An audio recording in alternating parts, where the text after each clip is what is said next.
Swayam Prabha. Digital India. Educated India.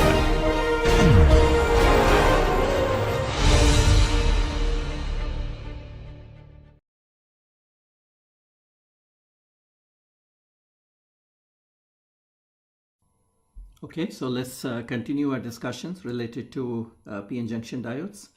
And today's lecture will look at some common and popular diode circuits, and also look at some different types of diodes. Okay, so let's start with a very simple circuit. So we have a diode and a resistor in series. And when we apply a voltage like this, and we would like to know the relationship between V out and V in. And so it's easy to see that V out versus V in. V out is over here and V in is here. V out versus V in will follow a characteristics like this. And the reason for this is that when V in is small or even negative, let's say. So when V in is negative, it's obvious that the diode will be reverse biased and will not carry much current. And therefore, the drop across R1 is negligible and V out will be equal to V in. So that's why we see this a line of slope equal to 1. Even when V in is positive, strictly speaking, whenever we apply a positive, so there will be a positive voltage here, the diode will be forward biased. But let's look at the characteristics of the diode. And let's say, for the sake of discussion, this is the characteristics shown here of this particular diode. The current is in log scale, and this is the voltage across the diode. So let's say we are somewhere here. Let's say we have applied 240 millivolt. So at 240 millivolt, the current across the diode is 1 microamperes. Current across the diode. So the point is that when we have 240 millivolt across the diode, the current is 1 microampere. So 1 microamperes multiplied by 1K will give us 1 millivolt. So the output voltage here will, or the input voltage required would be 241 millivolt. So the output voltage is 240 and the input is 241, basically meaning V out is still equal to V in. So at this point, even though the diode is forward biased, but the current through the diode is very small and V out is still equal to V in. Till we reach about 0.6 or 0.7, when what happens is the diode becomes, the conduction through the diode becomes significant. And now the bottleneck to current flow and this becomes the resistor R1. Okay, so for example, let's say if I have 5 milliamperes flowing through this particular circuit, and I have 5 milliamperes flowing through the circuit, so the drop here is 5 volt, and at 5 milliamperes we can see here in this particular one the drop across the diode is maybe 0.62 or so, right? So the total voltage is 5.62, out of which 5 volt is dropping here and 0.62 is dropping here. And if the current then let's say doubles to 10 milliamperes, so 10 milliamperes, the drop here will become 10 volt, and the drop across the diode, we can see at 10 milliamperes the drop across the diode is maybe 0.65. So the overall input voltage is 10.65. So out of 10.65, 10 volt is dropping here and 0.65 is dropping here. So that's why we see that even though the output voltage is increasing, input voltage is increasing significantly once we start getting significant conduction through the diode. The voltage drop across the diode is not changing much because of this exponential characteristics here. So when you go from 5 to 10 milliamperes, the change in diode voltage is a couple of tens of millivolts here. All right, so then in a circuit like this, V out versus V in would be V out will follow V in till significant conduction starts occurring in the diode at around 0.6 or 0.7, and then the output saturates. The output saturates here. And if you want this output to saturate at a different voltage, so that's easy to do. So this is our original circuit and this is another circuit. So in this case, we've added a bias of 1 volt, and we can change the place, the voltage at which saturation occurs. So in this case, the saturation in the first circuit, saturation was occurring at 0.6 or 0.7. In this case, by adding a 1 volt drop, we can change it to about 1.7 or 1.8. That's where the saturation occurs here. Right, so V out versus V in is of this particular form. Linear linearly varying with Vin, and then saturating after a certain threshold value. And this threshold value is something that we can adjust by applying the bias here. All right, if we reverse the polarity of the diode, in this case the diode was like this here. If we reverse the polarity of the diode, so the whole thing shifts now. So the saturation occurs in the negative direction, and in the positive direction the output voltage follows linearly with the input voltage here, because the diode is either not conducting very well or reverse biased. So it follows like this here. Now we can combine the two circuits together. We can have a diode here and the diode in this particular direction both. So this particular diode D2 will cause the output to saturate in the positive direction. D1 will cause it to saturate in the negative direction here. So we expect the characteristics of this particular form here. And each one of those threshold points from points minus 0.7 or plus 0.7, if you want to shift it, you can attach biases here. So for example, if we attach +1 and -1 here, we can shift it like this here. Now the saturation is occurring at around minus 1.7 or so and plus 1.7 or so here, right? The saturation is occurring at that particular point. These circuits, we call it as clipper circuits, and where such output follows the input, but then beyond a certain threshold, the output saturates. And similarly, in the negative direction, the output follows the input, but beyond a certain threshold, the output saturates. We call them the clipper circuit for the following reason. Suppose instead of a DC now, I apply a sinusoid.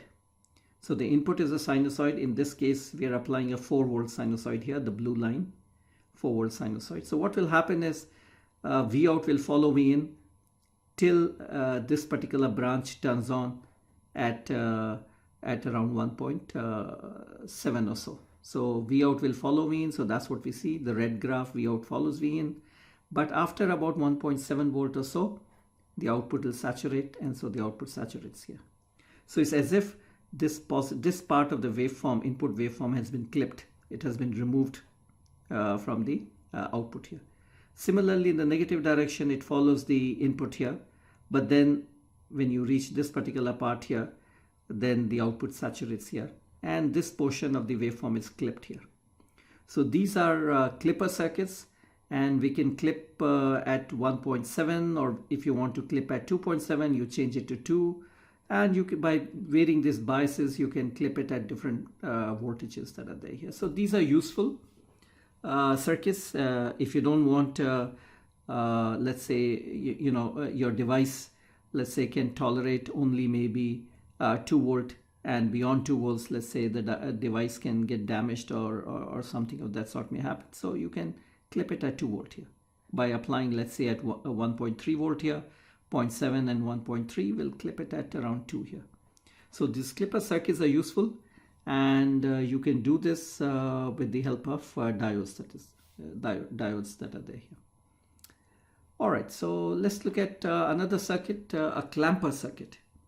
So the idea here is as follows. So it's a capacitance and a resistance. In this case, this is let's first look at this simple circuit here, which we recognize as a high-pass filter. So let's apply a 4-volt sine omega t, frequency of 100 Hertz, and the value of R and C have been chosen such that you can calculate the time constant. RC is 10 to the power 3 multiplied by 10 to the power -4, so 0.1 second. And the frequency is considerably higher, and therefore in the available time, so the time period here is 10 to the power -2 second. So in the available, and if the time constant is 0.1 second, it means that the capacitor will not be able to charge or discharge.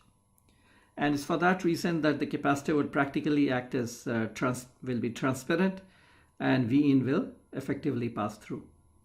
Or in other ways, what you can say is that 1 over omega c, if you want to calculate, 1 over omega c will be much smaller than 1K, and therefore the drop here is negligible. And that's why we find the input is in blue and the output is in red, and they superimpose on each other, right? So that's a high-pass filter.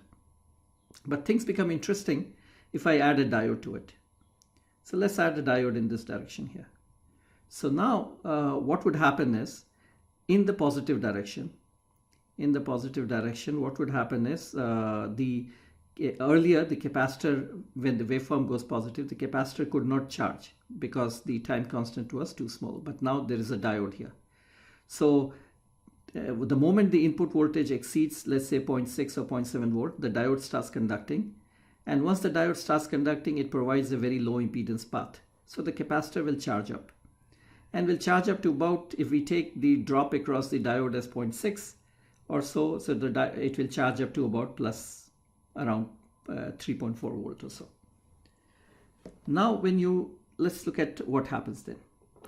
Now when you go negative or once the capacitor has charged up to 3.4 here, so let's look at this behavior here. So the blue curve shows the input, right? Plus 4, minus 4 here. So that's the sinusoid that we're applying. Now what happens is V out here. So V out, what happens is, note that V out, the diode turns on and the output voltage is a constant, 0.7 here. And so 0.7 here. So what happens is that this charges up to plus 3.4, 0.6 or 0.7 here and 3.4 here. So the capacitor charges up to that. And then the capacitor then retains that particular charge. Because once the input starts falling and going in the negative direction, the diode is reverse biased. And even though there's a resistor, but we've already seen the time constant is too large, so there's very little discharge of the capacitor. So effectively, it means V in minus V out is fixed to 3.4, or V out then becomes V in minus 3.4. So it's as if the whole graph that you see here, V in the blue graph, is shifted down by 3.4 volts.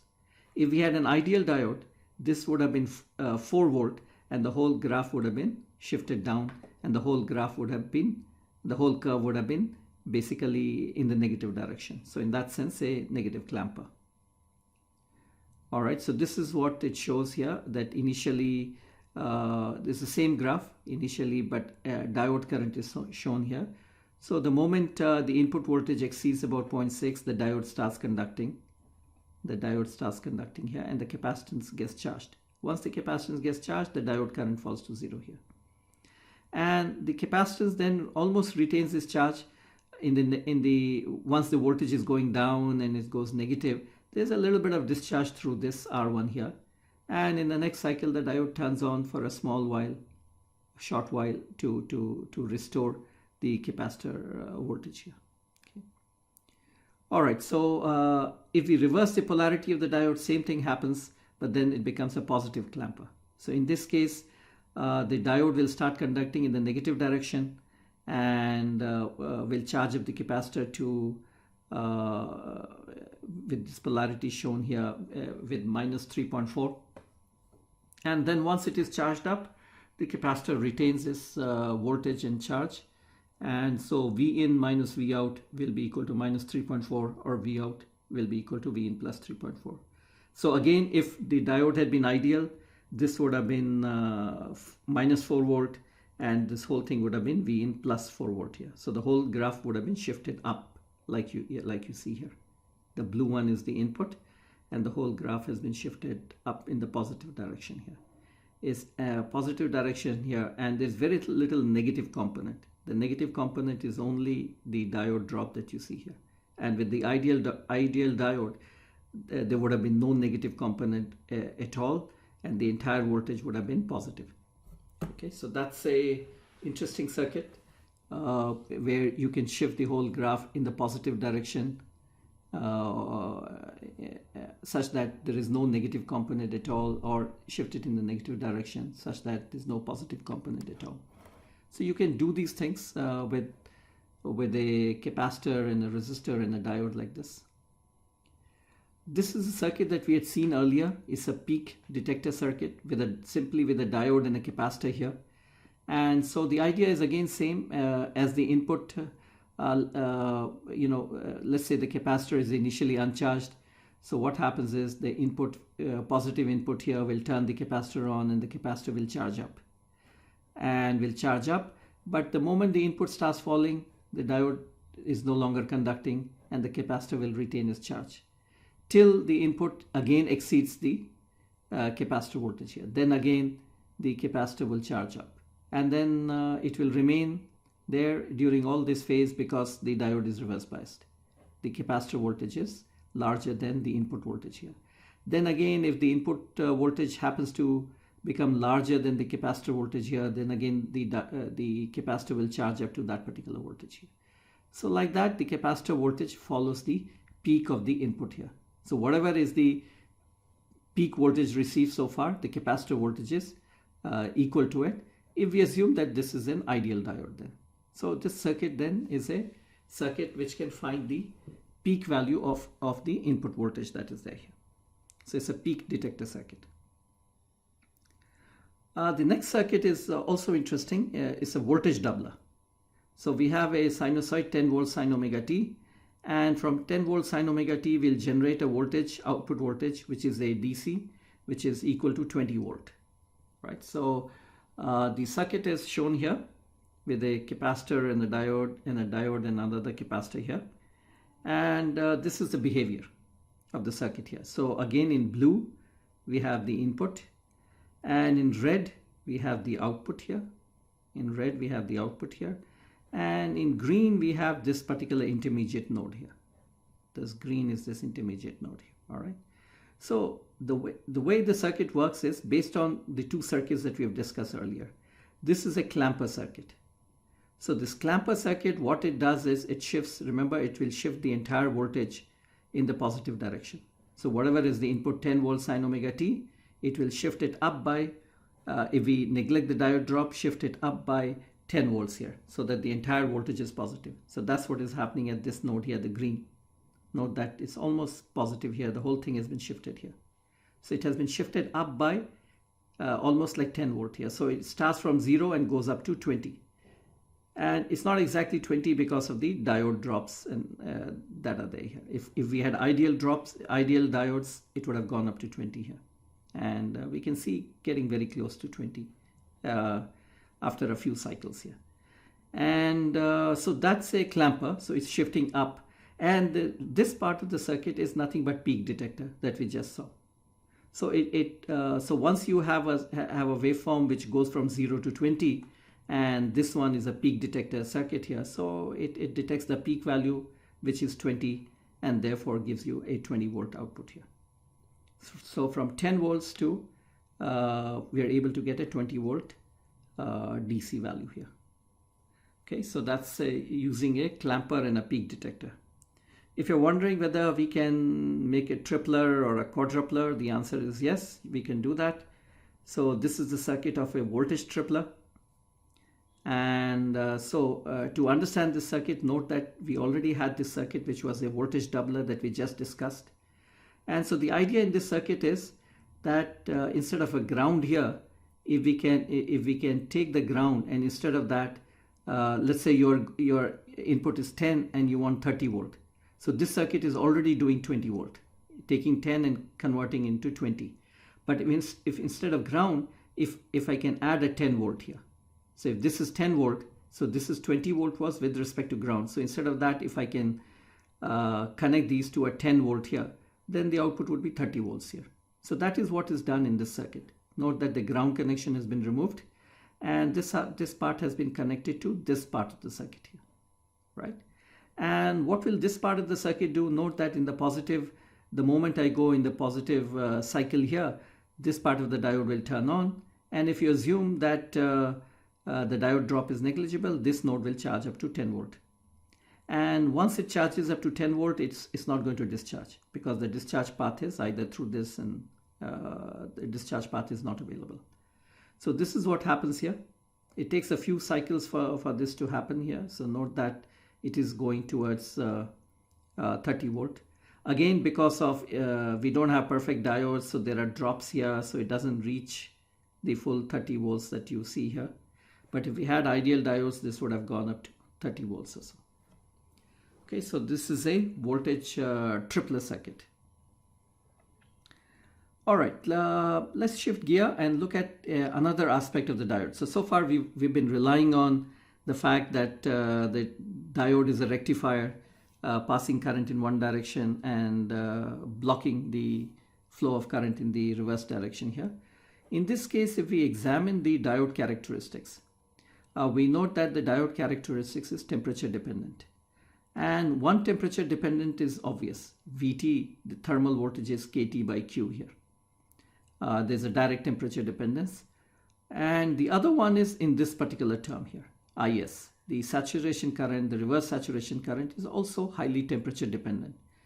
And one can show that the Is is dependent on intrinsic carrier concentration in silicon, and it has a note that it has an exponential dependence on temperature.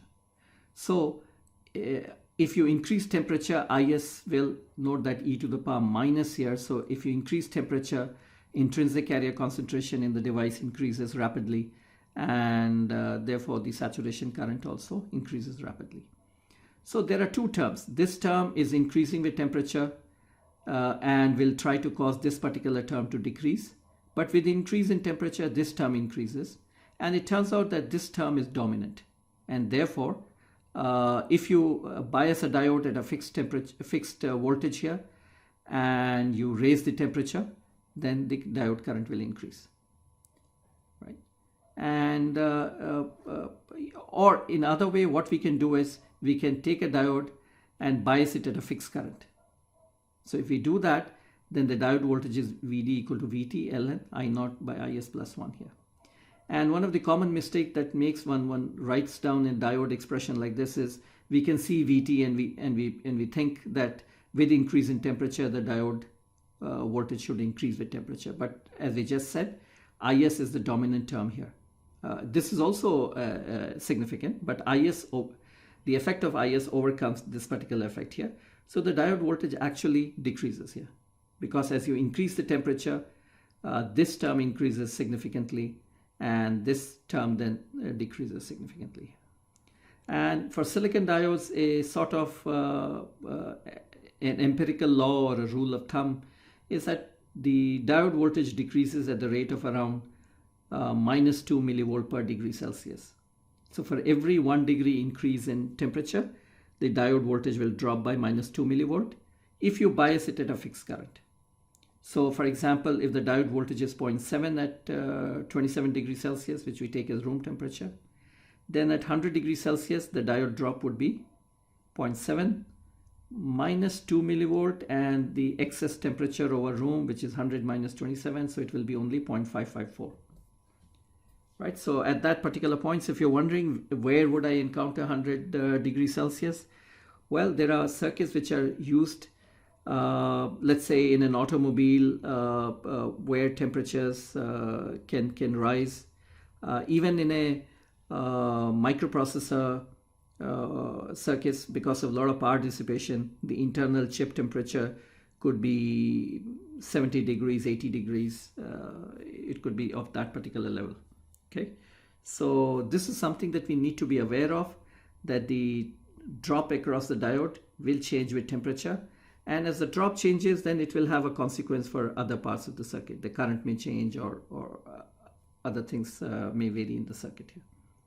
But we can take advantage of this fact that the diode characteristics temperature dependent, and we can make a thermometer. So let's see how we can do that. So we take this characteristics, Id equal to Is exponent Vd by Vt minus 1. And let's say we make a circuit like this. We take a diode D1, we pass a current I1 through it. And the voltage drop will be, Vd1 will be equal to Vt ln I1 by Is plus 1. Okay, so that's fine. Let's take another circuit. And let's take an identical diode. Diode which characteristics is identical to this one, and we pass a current I2. So the drop here will be Vd2 will be Vt ln I2 by Is plus 1 here. So now we take these two voltages, diode voltages Vd1 and Vd2, and we pass it through what we call as a difference amplifier. So this amplifier will take the difference of the voltages applied at the positive and the negative terminal and generate an output which is equal to the difference of the two multiplied by the gain of the amplifier. So let's do that here. Let's connect them up. So the output here, V0 will be equal to C Vd2 minus Vd1. So let's subtract the two together. So once we subtract, we get V0 equal to C K by Q ln I2 by I1 multiplied by T. And note that all the terms are constant. C is related to the gain of the amplifier, Boltzmann constant, charge, the ratio of the currents I2 by I1, we could make it 20 or 100 or so. So everything is fixed, which means that I get an output voltage which is directly proportional to the absolute temperature. And by calibration, we can figure out what is this particular constant, and thereby our circuit can measure the temperature of any object that is there in contact with it. So the object, of course, has to be in contact with the diodes that are there here, the two diodes. And if the object is in contact, the diode will reach a temperature equal to the object temperature here, and the output voltage will be then proportional to the absolute value of the temperature here. So there are electronic thermometers which are based on this particular principle, which exploit the diode characteristics. There are circuits which contain multiple diodes, and analysis of those circuits become interesting and also a little bit involved. So let's take a circuit like this here. So we have D1 and D2, and we have voltage V2 here, -5, 10K, V1 here, and 5K here. And what we are looking for is this relationship between V0 and Vin. Now, when we have multiple diodes, or even when we have a single diode, the issue is the diode forward or reverse bias. So when we have two diodes, there are various possibilities.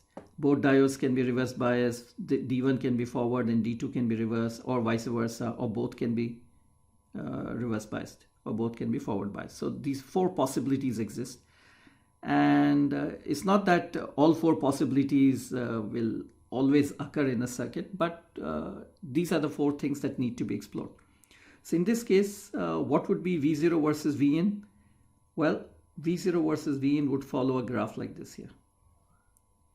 Okay, so how do we arrive at that?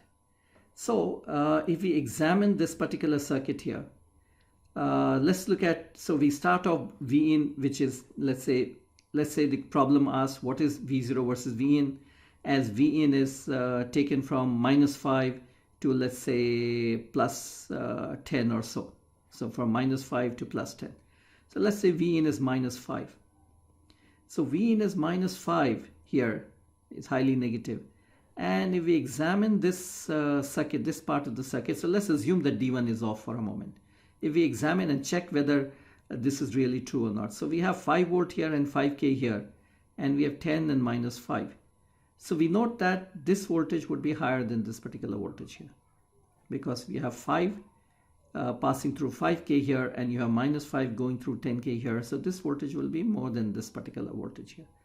And so the voltage here would be positive, because you have 5 here and -5 here. The influence of this 5 volt positive voltage would be higher, so the voltage will be positive, and on this side is negative. So the diode is D1 is reverse biased, and if it is reverse biased, then obviously there's no impact of Vin, so V0 will be constant. So this is what we initially see. D1 is off and D2 is on, and the voltage is constant. This will stay, and we can calculate what is this voltage here. We can calculate the voltage here at around till about, this will happen till we reach a voltage of 1.7. Because note that once you reach a voltage of 1.7, and we are taking 0.7 volt drop here, so the voltage here will become 1.2, and this side is on. So this side is still 1.9 here, right? So when Vin reaches 1.7, D2 is already on, D1 also turns on. And D1 also turns on, so now what happens is D1 is on and D2 is also on. And therefore, this node here will basically follow Vin. Why? This node will basically follow Vin, because once the diode is conducting significantly, the voltage across it is relatively constant, so which we are taking it as 0.7. So this node here then follows Vin, and this node are also related through the diode drop here. Okay, so if this is Vin, This point is Vin minus 0.7, and this voltage will be Vin minus 0.7 plus 0.7, so it's equal to Vin. So V0 follows Vin here. And this will continue to occur till when V0 reaches 5 volt, the D2 will also turn off. Because when V0 reaches 5 volt here, if this reaches 5 volt, which means this is about 4.3. So when you have 4.3 here, there's not enough voltage to turn this particular diode on, or it's just at the threshold. So D2 turns off, and once D2 turns off, again V0 is disconnected from Vin, so it becomes constant. V0 is disconnected from Vin, and V0 is simply equal to the voltage that is coming from here. All right, so when we have multiple diodes and resistors and voltage supplies, things become interesting, and the analysis becomes a little bit involved. But at any time, you can assume that a particular diode is on or off, and start on that particular basis, and then you can check whether your assumption is correct or not. So as an example, we can take, okay, so that's the summary. D1 is off, D2 is on, both of them are on, D1 is on and D2 is off here. Okay, so the next circuit is over here, and in this case Vin is here, D1 and this part of the characteristics is shown, and we have to so the output voltage versus input will follow a graph of this particular kind here. So note that when the voltage is negative, the voltage is negative here. So both diodes, this diode will be on here and this diode will be on because of this 5 volt here.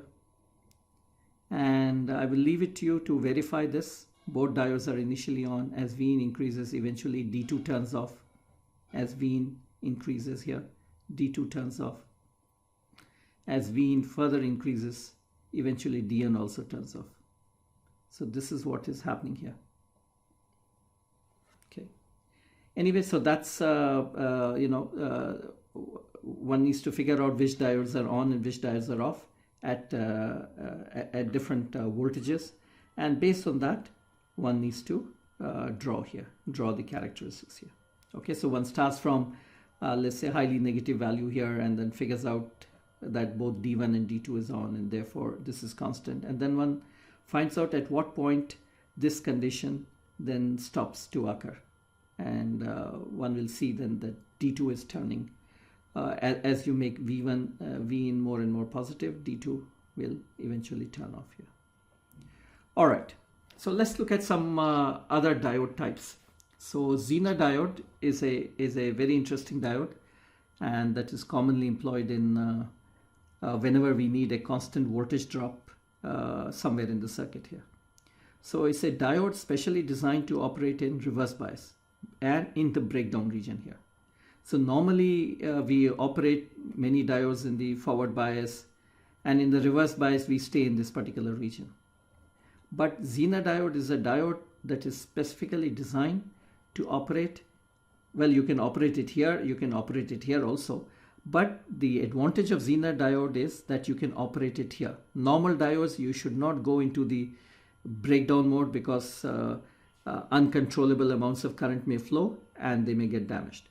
So for normal diodes, we stay in this region here and we stay in this region, but Zener diode, we take advantage of this particular part here.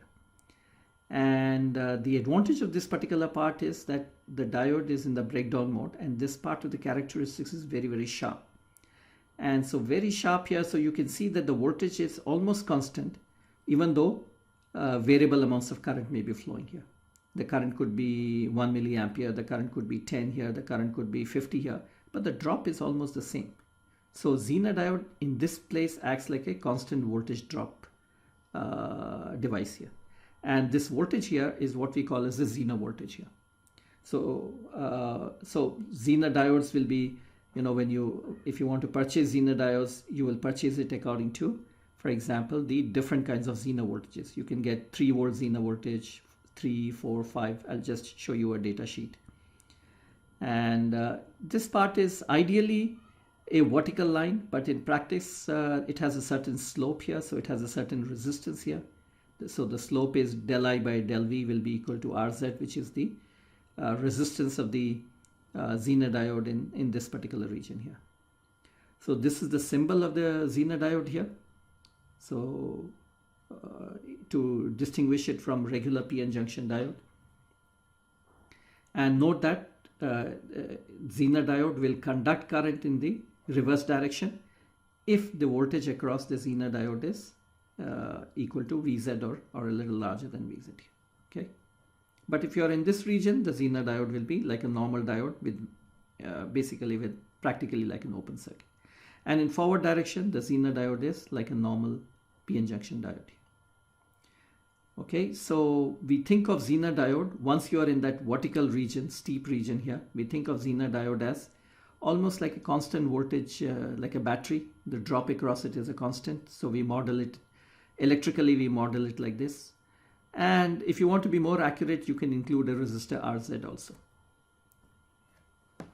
So many times to keep our analysis simple, and because RZ is pretty small, we'll neglect that and we'll model Zener diode as a battery of a value equal to Vz. Note the polarity that is there here.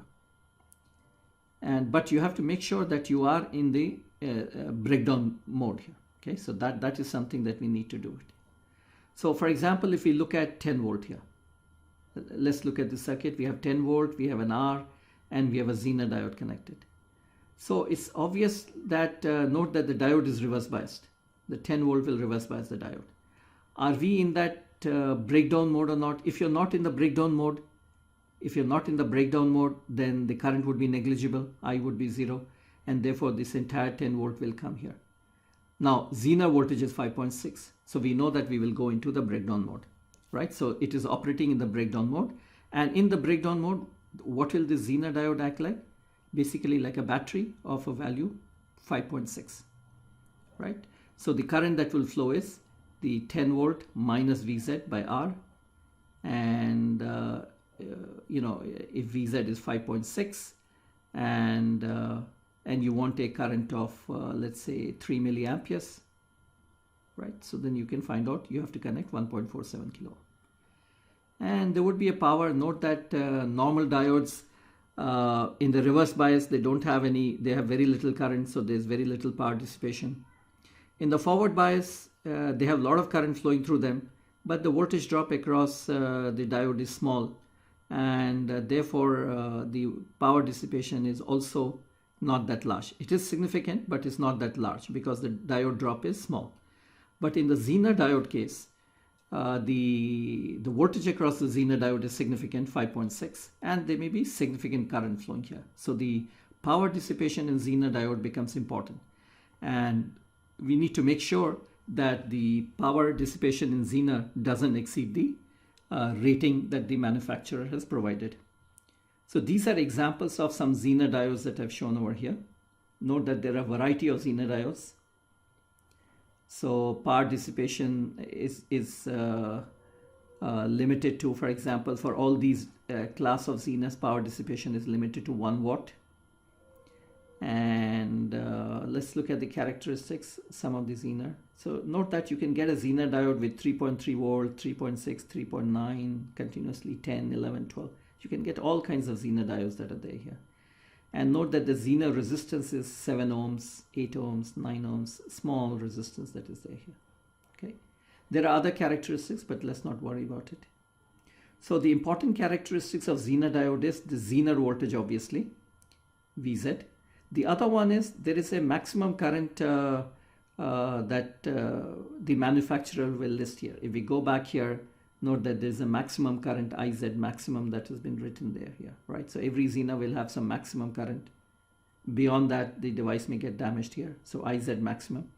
There's a minimum current also, because if you go, note that the characteristics has a slight curvature here. If you go below a certain minimum current, you're no longer in this steep region here.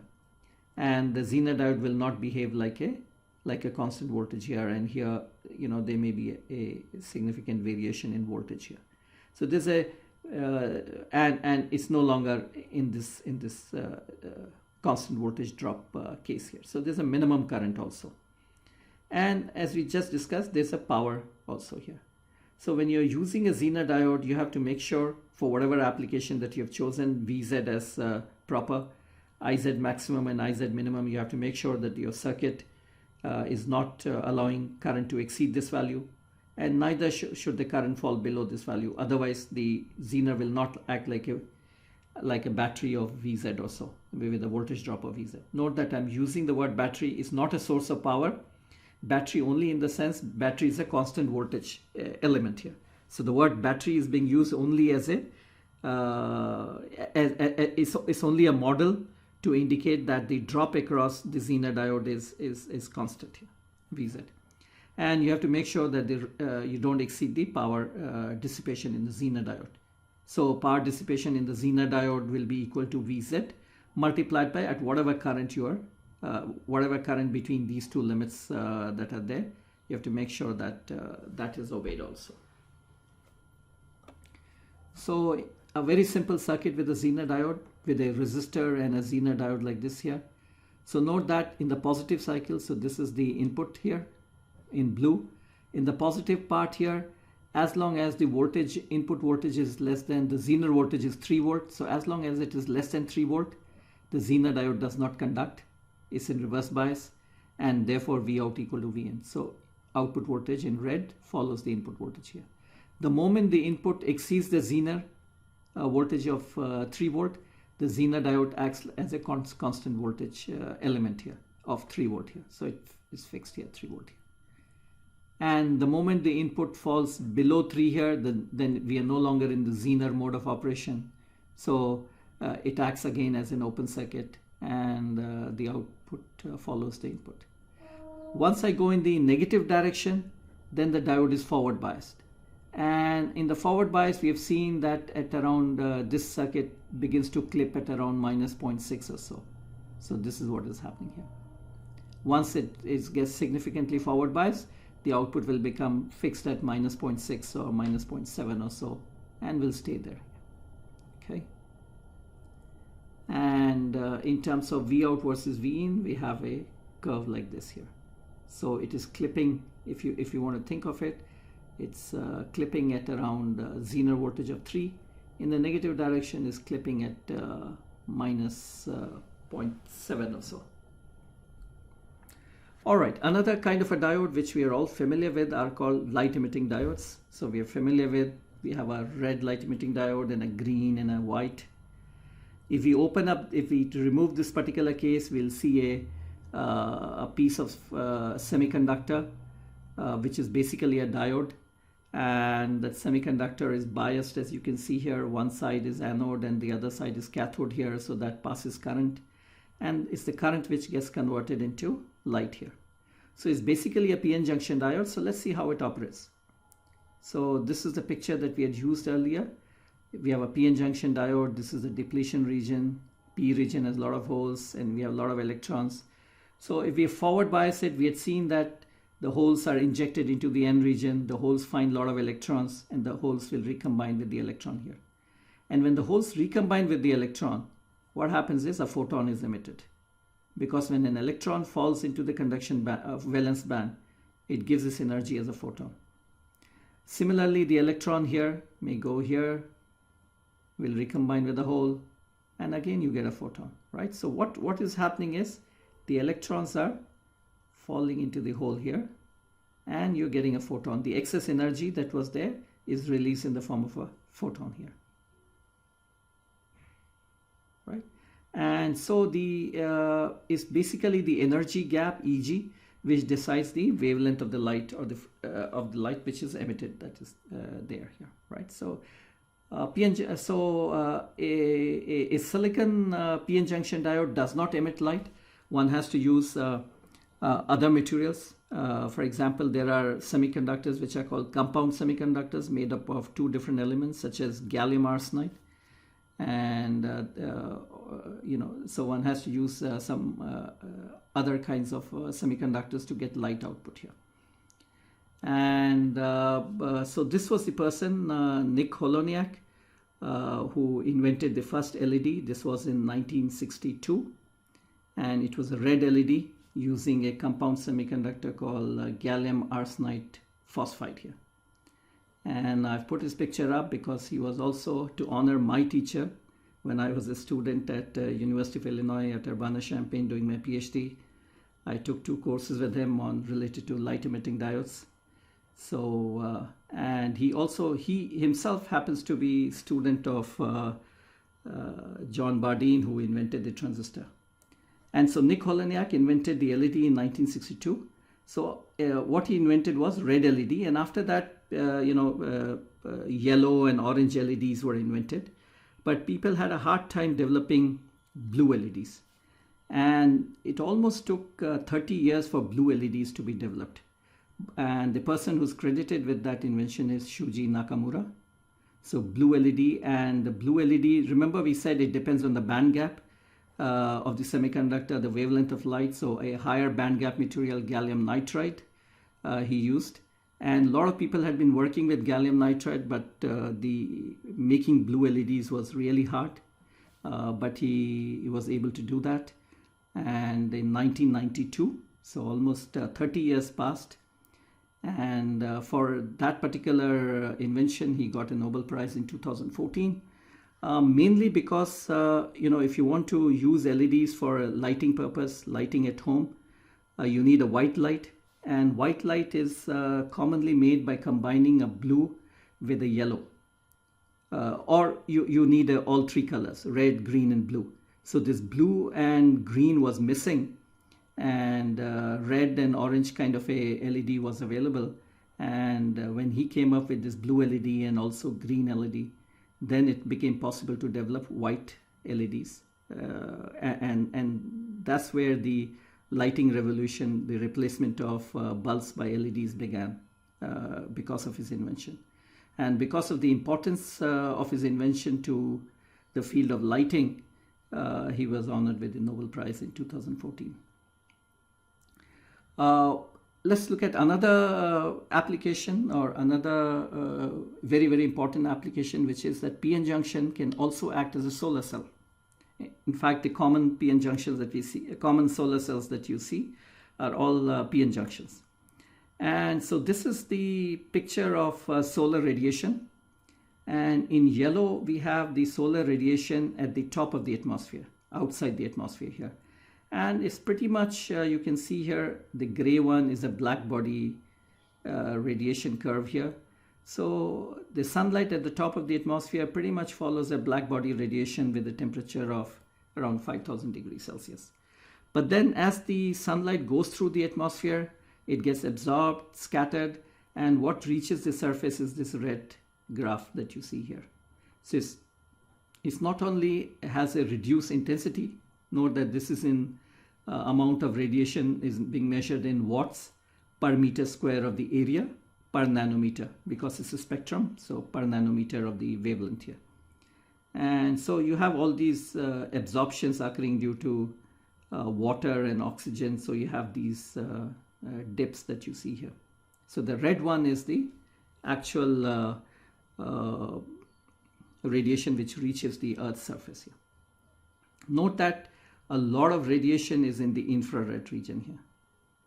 A significant amount lies in the infrared, in something which is not visible here. And in the UV region, the radiation is fairly small, so it is invisible and is in the infrared region. Now, for the purpose of analysis and for the purpose of calibration, we have different standards for solar radiation. Now, we use the phrase AM0, air mass 0, to denote the intensity of radiation, solar radiation outside the atmosphere. Okay, AM0 here. And so that's about 1367 watts per meter square. The total amount of power or power intensity which is incident is equal to 1367. When the solar radiation goes straight, normal, straight through the atmosphere, normal to the atmosphere here, we call this AM 1.0, air mass 1. And this radiation, air mass 1, is 925 watts per meter square. Now, typically, the sun is not directly overhead. The rays will come at an angle. So they go through more of the atmosphere, and as they go through more of the atmosphere, they get absorbed more and the power decreases here. So one common standard is AM 1.5, and the power that is available is 844 watts per meter square. That's 48.2. Something that comes at an even greater angle, 60.1, that's AM2, which is 691 watts per meter square. So many times when the data on solar cells is being reported, the data is reported for AM 1.5 as a standard, that the amount of radiation that is there, when somebody says this is the characteristics of a solar cell under AM 1.5, so the person is meaning that under AM 1.5 there's 844 watts per meter square available. That is there here. So solar cell, as we said, is a PN junction. So there's a P type and an N type. And so what happens is, the principle is very simple. We have a sun, and the photon comes from the sun, and the photon gets absorbed in the material. And in this case, it generates. In the previous case, the LED was based on recombination. In this case, it's based on generation. So you create an electron hole pair, and the hole goes to the anode. The electron goes to the cathode here, and if you complete the circuit and you want to light up a bulb, the current would flow and will light up the bulb here. Okay, except that this picture is flawed. A single PN junction will generate only 0.5 or volts or so, or 0.5 volt or even less, and 0.5 volt will not light up a lamp like this, right? This kind of a lamp will require hundreds of volts to light up. So this picture is only just for the sake of illustration, and a single solar cell cannot light it up. But you can imagine that we can connect several solar cells in series, and then we may be able to light up a bulb. All right, so solar cell is a diode, and the diode, we have already seen diode characteristics is like this here, I versus V. But then solar cell is not a regular diode. There is a light falling on the solar cell, and the light is generating photons. So basically it's generating a current. So we should think of a solar cell as this diode along with the current source here. And this current source that is there here is because of the incident light. So this diode along with this current source is what is a solar cell. And we can connect a load RL. Note that we don't bias. This is a source of power, and so if we connect a load here, then this current here, part of the current will be absorbed here, but a significant part can flow over here. So the characteristics of the solar cell then is shown in this particular graph here. That's how the solar cell will look like, and it's easy to see why it will be like this. So if I put RL equal to 0, V equal to 0, so this entire current would flow through this here. And current going in this direction, we are calling it, let's say, negative. And if we make RL equal to infinity, then this current I is 0, and then this entire current would flow through the diode here. And when this current is significant, so this voltage around here will be equal to around 0.7 or so, or 0.7 or 0.6 or so. So this point will be 0.6 here, and this one will depend on how much intensity of the light is falling. All right, so this is just the opposite. This part should be VOC here, this part should be VOC, and this part should be ISC here. So short circuit current here and open circuit voltage here. So make that correction. And all right, so this is the characteristics of the solar cell then. Okay, and so let's make the correction here. Well, all right, so it's a bit difficult right now, so let's keep it as it is. So this is VOC and this is ISC. So obviously you cannot operate the solar cell here. If you operate the solar cell here, there is a current in the solar cell, but the voltage is 0, so there's no power. Neither can you operate it here. There's a voltage across the solar cell, but there's no current. So you operate somewhere here. You try to find out where can you extract the maximum power. So let's say this is the optimum point, Vm into Im. So that's the power which is extracted from here. So normally what we do is we write this as Vm into, if we are talking about power density, power per unit area, then we use current density. So Vm into Jm, and we can divide it by VOC into JSC multiplied by VOC into JSC. So this first factor is what is called as the fill factor. We'll not go into the details. So the power extracted from a PN junction is equal to open circuit voltage, the point here, short circuit current, the point here, and the fill factor. So let's look at an example here. So this is an example of a silicon solar cell under AM 1.5 radiation. So you can get a current of 43 milliamperes per centimeter square. 43 milliamperes per centimeter square. The VOC is 0.769. We said, you know, almost like 0.7 volt or so, so 0.769. And the fill factor is 89% or otherwise 0.89. So if we calculate the power that we can extract, if we take JSC here, VOC here, and multiplied by fill factor 43 to 0.769, so we get about 29.4 milliwatt of power. We can, if 100 milliwatt of incident power is there, our solar cell will be able to generate 29.4 milliwatt here, about 1/3 of the power. The remaining 2/3 of the power is either not absorbed or is wasted at various other places here. And this is one of the, you know, we are talking about a highly efficient solar cell. Most solar cells would be considerably less than that. In fact, this is an older data. The best silicon solar cell is like 24%. And the common solar cells would have even lesser. The ones that one can purchase in the market are even lesser. So note that a single solar cell, if VOC is about 0.769, and if you're operating it here, maybe a single solar cell will generate only 0.6 volt here. And if you want higher values, obviously, then you have to connect several solar cells in series to increase the voltage. And if you want more current, you'll have to connect them in parallel. So a single solar cell is seldom used. You use a number of solar cells connected in series and parallel, and we call them solar modules. So these are shown here, several solar cells connected in series and connected in parallel. So you get all these modules that are there here, and these modules may be able to generate voltages in maybe 12 volt or so, and generate sufficient power for practical application. Now, if you're wondering how much power can I generate in Kanpur, well, so the data is shown here for different cities in UP here.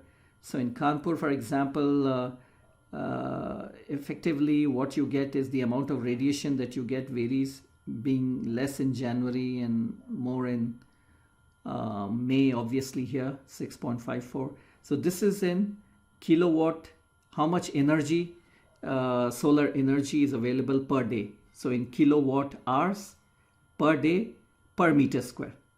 All right, so if you take 1 meter square of, let's say, solar area, and per day, so on an average in Kanpur, you'll get about 4.89 kilowatts. That's the amount of radiation that is falling.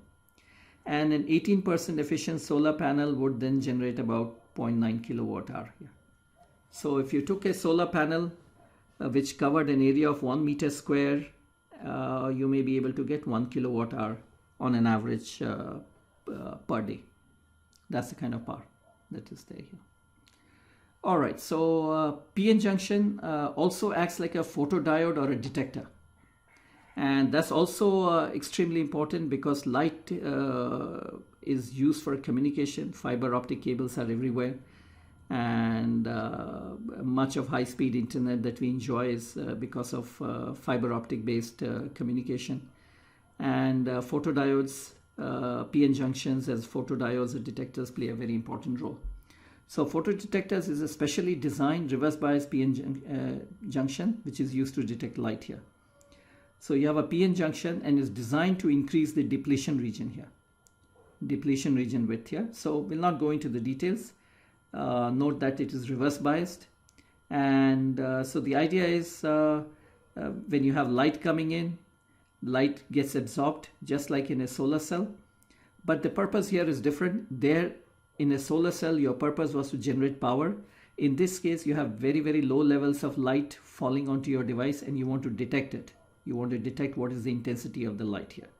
So this, so the light falls in, you have electron hole pairs, and the available electric field will make the hole go to the P region, electron go to the N region, and you get a current flowing in the circuit here. and the current will be proportional to the light intensity that is falling here. All right, so if you have a photodiode like this here, you could bias it in the reverse bias direction like 12 volt if you apply. When no light is falling, then the current through the diode is negligible, the output voltage is 12 volt. But when you shine light, there will be a current flow through that, and the voltage will maybe drop to 11 volts or so, depending on your biasing. And thereby you can find out, you can detect the presence of the light, and also you can quantify how much light is falling. All right, so let's stop here.